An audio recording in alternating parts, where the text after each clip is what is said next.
Jay, how you doing, mate? I'm doing really good, mate. Thank you so much for having me on. Oh, no worries at all. It was good chatting earlier, and it'll be good to get to know you a little bit more. Tell our audience, our lovely audience, a little about the work you do on your channel.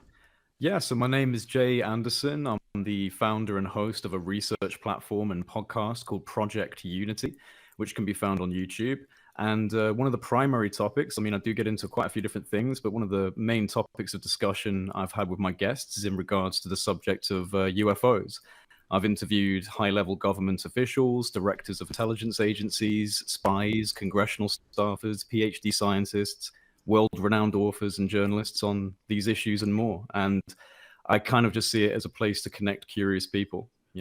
Yeah, I've had a look at your channel, and it really isn't sort of the woo-woo stuff. It's not, which everyone seems to be, or a lot of people are moving away from now because that's part of the rebranding to UAP, I suppose, and that was a big thing in the '90s. The X-Files was all a bit silly and new age, and now there seems to actually be, some reasonable evidence of stuff out there, right? Yeah, absolutely. The subject of UFOs has been a controversial subject for decades. It's been ridiculed and set aside by the majority of society as something not to be taken seriously. But in the last 5 years, there's been a concerted effort within the US government to begin to address this issue. And this has resulted in US Navy pilots coming out on the record, confirming their own experiences with what have been described as beyond next generation technologies with transmedium capabilities. Now, transmedium means they can operate seamlessly in multiple environments, transiting from sea to air to space with no disruption in their performance.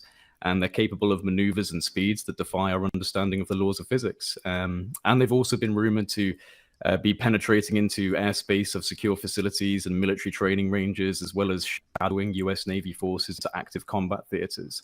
Now, there's been offices that have been set up for investigating the UFO phenomenon. These have now been established. Official statements have been given about the UFO reality by the Department of Defense, the Office for Naval Intelligence, the Office of the Director for National Intelligence, etc. And recently, the Senate Select Committee on Intelligence submitted a series of legislative changes into what's called the Intelligence Authorization Act for 2023. Now, these legislative changes that will be put into action by next year include a sweeping review of all UFO-related data being held by the government and its defense intelligence infrastructure, going all the way back to the year 1947, which happens to be the same year as the infamous Roswell crash. A sweeping review of all UFO-related non-disclosure agreements, as well as the establishment of a safety mechanism through which whistleblowers can testify to Congress in relation to their involvement with this subject in an official capacity without fear of prosecution for breaking their security oath or their NDAs. And it's this particular aspect of the legislation, the establishment of a safety mechanism for whistleblowers, that I feel is most vital. And I have something to tell you and your audience that might provide an explanation for why such a mechanism is being established. God, I sort of want to know that. What is it? Well, just give me a second and let me clear my throat because I've got a few things written down. I'll let you clear your throat. How's your throat? Oh, fine. I managed to pull my neck muscle the other day in my sleep, so I've kind of got a little bit of a tremor going on in my neck, but I should be good. Don't worry, I'm feeling good and ready. Okay. But basically, amongst all of the outlandish claims and unproven events that are reported on within what is known as the UFO research community, one situation has always stood out above the rest for me and for my colleagues. It's known within the research community as the Admiral Wilson leaks or the Eric Davis notes. And it's this specific series of events that I'd like to highlight for you because these notes, these leaked papers, are partly responsible for catalyzing congressional interest in attempting to gain more transparency on what both the US government and its quasi-governmental defense aerospace private sector knows about this issue. So let me tell you a little bit about these notes. There's an astronaut who's now deceased. His name is Dr. Edgar Mitchell. He was the sixth man to walk on the moon as part of the Apollo 14 lunar mission. And it was once he returned from the moon that Edgar began to become more and more interested in the UFO subject. For those in the research field, he was known to be quite outspoken about his belief that there has been a cover-up since Roswell. He said that due to his astronaut status, he was given privileged access to those who he referred to as the old-timers, basically servicemen and women who had retired from their positions, who reached out to him and told him their stories about being involved in the UFO subject on behalf of the US government. when Edgar Mitchell passed away, his family was going to throw out what had become a pretty vast archive of UFO-related research that Edgar had compiled. It wasn't really of interest to the family. And if it wasn't for a family friend of the Mitchells asking them to provide him with Edgar's research, we wouldn't have the evidence we have today. So to cut a long story short, this friend of the family, who can't be named because of their high level of position within government, came across a series of notes within Edgar Mitchell's archives. When he discovered these notes, he passed them on to a friend of mine, a man named James Rigney. Now, James knew this friend of the Mitchell family through their mutual interest in NASA. I think they met each other at space conferences and developed a friendship, just conventional space exploration conferences and NASA related stuff connected these two people together. But this individual who can't be named knew that James had a kind of a foot into the door of the UFO research community, which he basically asked James to put these documents further out there. He couldn't do them himself, and he knew that this guy knew people within that whole research field. So James agreed to take these notes and try to get them out, which he did by attending a UFO conference and subsequently providing those notes to a famous researcher who was at that conference, a guy called Grant Cameron. Now, Grant Cameron said he barely slept for a week upon receiving the notes. He was very nervous about what he'd read in them, and he was planning to release them publicly with all of the names redacted from the documents before they went public. But someone in his research network decided to leak them online before that could happen without any redactions. And this is how the research community came to discover the Admiral Wilson leaks, or the Eric Davis notes. Now, these notes are a transcript of a conversation that allegedly took place between a Department of Defense astrophysicist called Dr. Eric Davis and the former director of the Defense Intelligence Agency, a man called Admiral Thomas Wilson. And this transcript described a meeting between Eric and Admiral Wilson that took place in the car park of the EG&G Special Projects facility in Las Vegas back in 2002.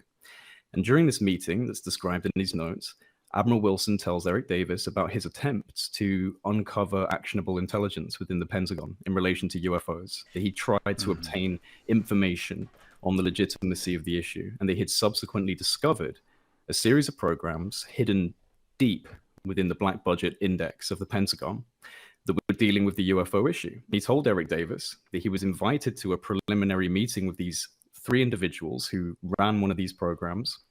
They referred to themselves as the gatekeepers, and they told Admiral Wilson that they had in their possession an intact craft that was not man-made, was not made by human hands, a craft that they believed could operate not only in air, sea, and space, but could potentially operate through dimensions. And they told Admiral Wilson that they were a reverse engineering program, that they had been painstakingly attempting to exploit this exotic technology for many years, using limited staff, limited scientific expertise, due to the sensitivity of the program, basically restricting wider collaboration with the scientific community. Progress had apparently been very slow, and this was all relayed to Admiral Wilson. But these gatekeepers refused to read the Admiral into the program. They provided him with an overview of their program out of respect for his position within the US government, but they declined his access, his request, for full access, denied his request to be read in to the program. And according to the notes where he's discussing this with Eric Davis, he was infuriated. The Admiral then threatened to take this up with his superiors, a threat that these gatekeepers didn't seem all concerned about at all. And it turns out that when Admiral Wilson did take this up with his superiors within the Special Access Program Oversight Committee and the Senior Review Group, he was told to leave it alone. He was told if he pushed further, he would receive an early retirement and a reduction in rank.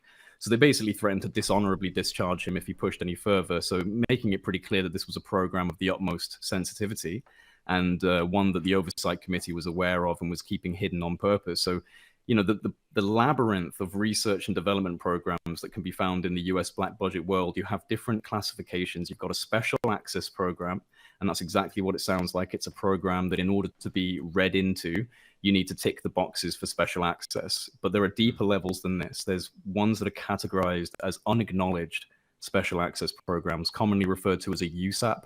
And an unacknowledged special access program is, again, what it sounds like. It has a special access criteria like a traditional SAP, but these programs are completely unknown to anyone outside of the program. They have been all but completely removed from the program indexes. So Admiral Wilson had to dig very deep. and put in a lot of phone calls in order to discover this USAP that was split into different programs and scattered around. So it's a bit like a puzzle that's been smashed. All the pieces are in different compartments. The program spread out over what looked like different conventional sounding research efforts. But when you piece it together, it's actually a reverse engineering program for a non-human vehicle. This is what Admiral Wilson allegedly discovered. I can keep going, but if you want to interject at all, please just let me know. Well, no, just to say, I mean, I often ask this with UAPs and UFOs, but why does the government feel it's their duty to not let us know about this stuff?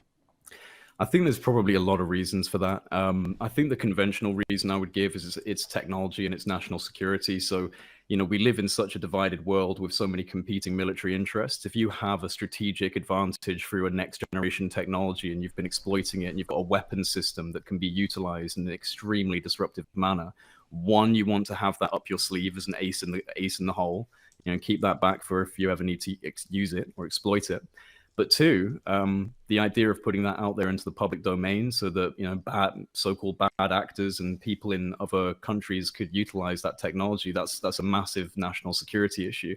So I mean, you've got the philosophical and sociological issues of disrupting people's sense of reality, especially within the religious communities. And you've actually seen the Vatican Church, almost in tandem with the US government, has begun making speeches about how the wider intelligence in our universe would be considered brothers and sisters of God and like children of God. So it's almost like there's a preparatory narrative happening, not just in government, but also within, the church. But that aside, I think it does boil down to, societal, economic, and religious disruption, but also national security and the idea of sequestering technology away that's considered too disruptive and too breakthrough.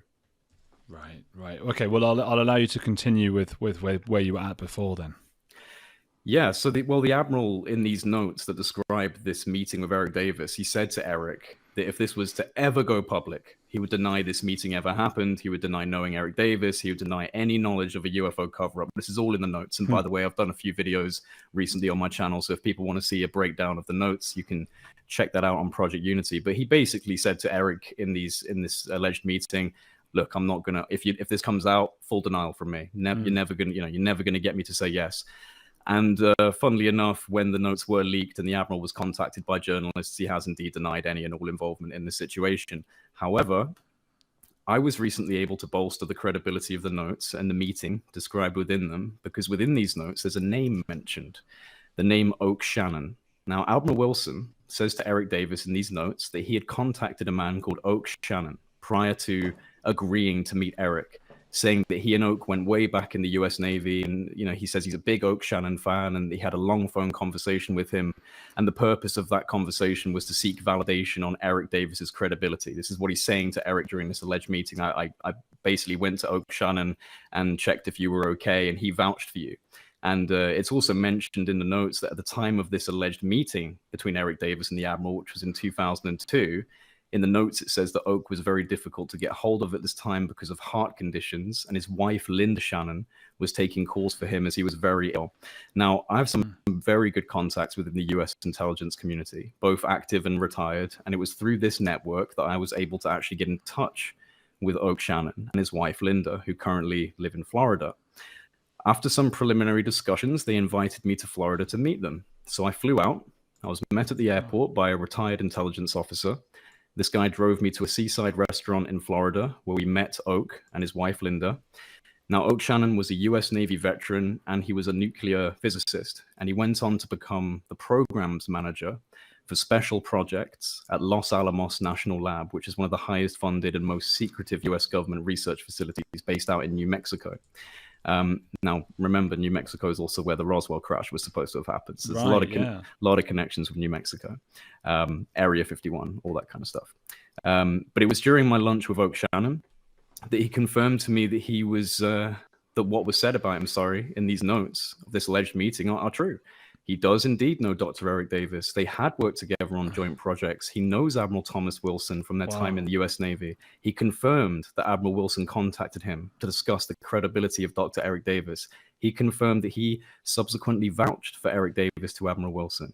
And he also confirmed that during this time of this alleged meeting between Eric Davis and Admiral Wilson, He had indeed suffered a massive heart attack and was hard to get hold of, with Linda, his wife, handling his correspondence. All of this was mentioned in these leaked notes. And so this man confirmed that all aspects of his name being mentioned in these notes are in fact accurate, which, yes, pushes the needle of authenticity much further forward for this particular set of leaked documents. This was literally just the other week that we managed to put this interview out. It's also worth mentioning that Admiral Wilson has since denied knowing Oak Shannon, which Oak found to be very amusing. And I've since managed to get Oak Shannon on record, and our interview together is available on my YouTube channel, where he confirms everything that he said here and some other very interesting things as well. So, yeah, I mean, these documents, and I'll pause in a moment if you need to interject, but these documents are being used as a strategic card by some of the main players of influence within government who are trying to jumpstart this conversation about UFOs. These documents were brought up in an official congressional hearing on UFOs by a sitting congressman, a man named Mike Gallaudet, and they've since been inserted into the congressional record and are available to view and download from the uscongress.gov website. So you've got a series of documents about a former director of the DIA, the Defense Intelligence Agency, being denied access to a UFO reverse engineering program, and they're on the US Congress website. So this in of itself is incredible, and with the legislative changes coming for 2023, that include the establishment of a safety mechanism for whistleblowers, it's becoming more and more likely that those involved in this particular set of documents may be testifying in a congressional setting about their authenticity. So, we are, I mean, honestly, mate, we're in an extremely interesting time, at a time where a paradigm shift in our collective understanding of life in the universe and the nature of reality might be disrupted, as we have to come to the conclusion that not only are we not alone in this universe, but we have been visited and continue to be visited by unknown actors with a technological sophistication that far exceeds any known government, military, or private sector inventories. It's truly quite incredible. And these documents are being used as part of that push in government. If this stuff's been happening for decades, let's say, then why don't we see this alien technology in the military? Or maybe it is there and it's sort of under wraps, I suppose.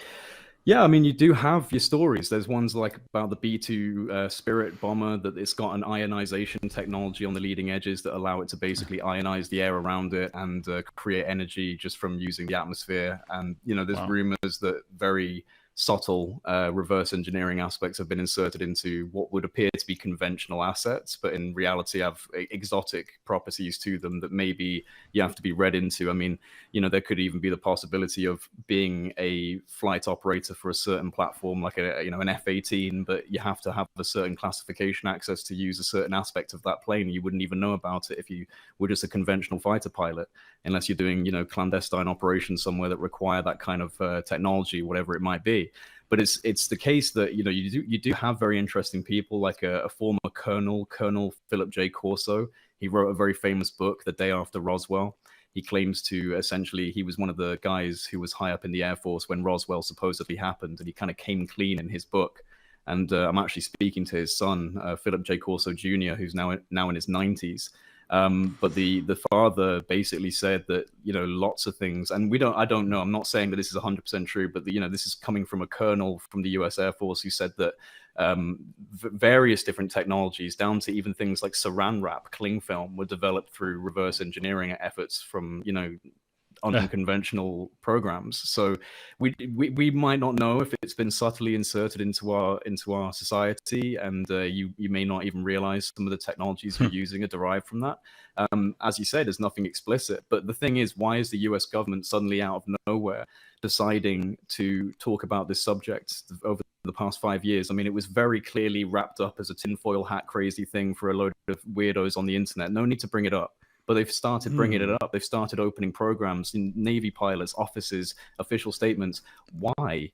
What are they preparing for? What caused this? This is what I'm really curious about. What are they? Yeah, what are they? Because I remember, obviously, Trump famously said that once he got into office, he would reveal what was said, and then he didn't. Well, he famously said a lot of things. That's true as well. But you'd think that's the one thing, although apparently right now he's hiding some papers at his house, hasn't he? The FBI one. So maybe Could it's very that. well have something on there. Could very well have something on there. I mean, this is the thing. There's been different presidents throughout time who've made hints that they kind of inquired and were told there's either nothing there or they were told to leave it alone. Jimmy Carter was a very famous one. He had his own UFO sighting and was convinced they're real. And the guy, I can't remember who it was that was in control of the CIA at that point, basically said, I'm not giving you access to anything. And Jimmy Carter said that publicly, that he asked, and the CIA director was just basically like, no, you're not getting any of this. Wow, isn't that weird? So, the CIA are just like in charge, this sort of unelected group that just exists, and they get to decide whether we are able to get that knowledge. I mean, the only other thing is that, and I've said this before as well, it's just like you'd think aliens and UFOs and things wouldn't just go to the States. You'd have them all around the world, and there'd be some country, some president somewhere who would speak up and go, well, we've got some aliens here, and that hasn't happened yet.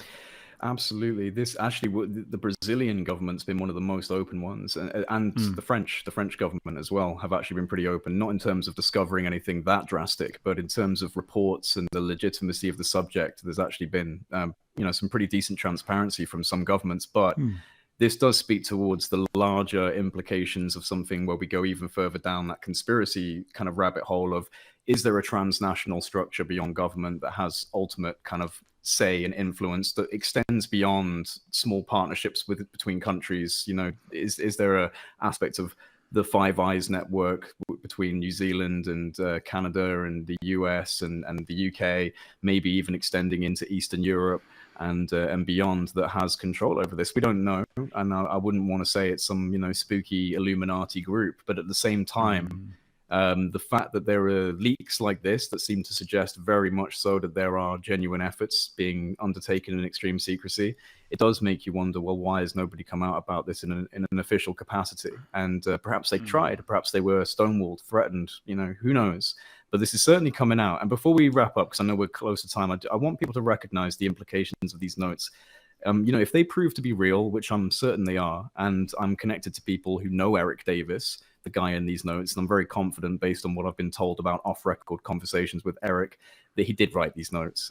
He did have this meeting, and Eric Davis is someone that you can type into your search engine. He'll come up straight away. It's not some hidden character. He's done interviews, and he's been reported on by the New York Times. The obvious significance here is that there is, other intelligent life that has advanced technologies and that they're being studied.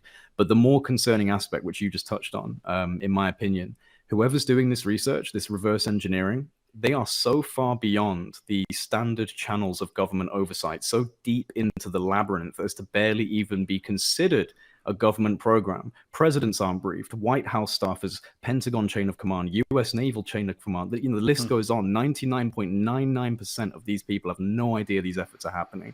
This is almost entirely an effort within the private sector, using black money, potentially even from clandestine illegal activities, in order to avoid audits like drugs, guns, human trafficking. They may have a potentially unlimited pool of resources and are outside of the oversight reservation, keeping track and keeping back some of the most important revelations in human history for the purposes of developing energy, propulsion, and probably weapon systems derived from these hyper advanced technologies. Are these the people that we want in control of something like that? This is meant to be a groundbreaking discovery for the human species, but it's sequestered away under national security.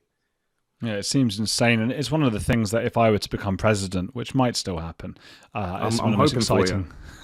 It's one of the most exciting things. Get in there and maybe I'll learn something and a few of these secrets. How fascinating that would be! Yeah. But what would it mean to you to if next year they do go to these hearings and there's some evidence of real evidence, I'm talking about, like, pictures, or we get to see a spacecraft. Hardcore, undeniable evidence.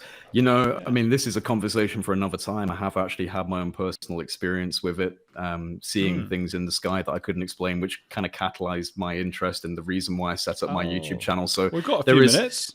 Well, trust me, it takes a little bit more than a few minutes, but I'll briefly say that I have seen 3 orange. This is going to sound very crazy, and it might, completely dismantle any credibility I've bolstered over the last 25 minutes. But I did see 3 orange orbs of light fly across the sky, stop on a dime, come down, and hover above the roof of my house. And they were about this big. They were about basketball-sized, lightly colored orange orbs. That's the only thing I can describe them as. And they loitered over the top of my roof, and then they subsequently went up and left the sky and, vanished into thin air, basically. Sound like my lamps. Yeah, so they were certainly not Chinese lanterns. I can tell you that much because I've never seen a lantern do that kind of thing. But they were like slightly see-through. Anyway, it's a long story about that whole thing anyway. But it's what made me interested in the UFO subject. So I already had a little bit of a bias, I guess, because I was going into this ready. But in answer to your question, I think that that's what's coming. I've spoken to enough people who are still active. I mean, I was literally last week having lunch with a CIA officer of GS-15 rank in Arizona, and these things are happening. There are serious movements towards pushing this into the legislative branch of the U.S. government and pushing on the private sector to reveal what they know. So I'd say hang tight for 2023 because legislation is coming in that year that's going to genuinely, really push for stimulus on this. So we'll just have to see where it goes. We will just have to see where it goes. But the fact that it's being addressed, that should interest people. Yeah. Oh, it is interesting. And then we're getting, interviewees coming on to talk about, fighter pilots, for example, to talk about different UAPs they've seen and all sorts of things going on. I guess we've got, a minute and a half. Okay. Give me a little idea before, and also, tell us where people can go and find you and all that. But also give me an idea of I don't know, why you think a UFO would be here. It's a really good question. You can literally just type in Project Unity and find me on YouTube or on Twitter. It's at the Project Unity. So they're my main platforms.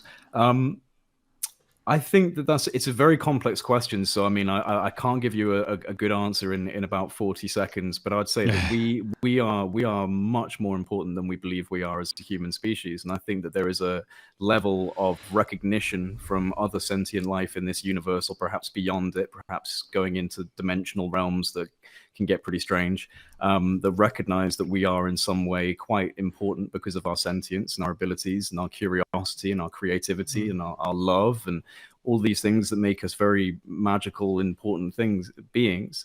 I would say that there is a level of recognition that we're something to cherish. And I also think that there is a potential that there has been involvement from other intelligences in our own evolutionary journey. We are the only thing on this planet that is doing what we're doing. Nothing else has created these technologies, talking, the internet, cities, space exploration. Nothing's doing this, nothing. So it makes me wonder if in some way we don't really belong here from an evolutionary perspective, and maybe there was some meddling. And you go deep enough into ancient religions and the symbology and some of the stories of initial creation myths from the Sumerians and things like this, you start to see strange patterns about gods from the sky molding the human species in their own image, and you have to extrapolate that and translate it in a modern framework. What does that really mean? Gods from the sky? Does that mean advanced species from another planet? So yeah, these are the things we could go for hours. We could go for hours. So if you want to go, if people want to go for hours, Project Unity, I've done it for hours. Everyone, support our guest. Go check out Jay's Project Unity. Jay, thank you so much for coming on. It was a pleasure having you here. You're most welcome, mate. I'll see you soon, I hope. See you soon.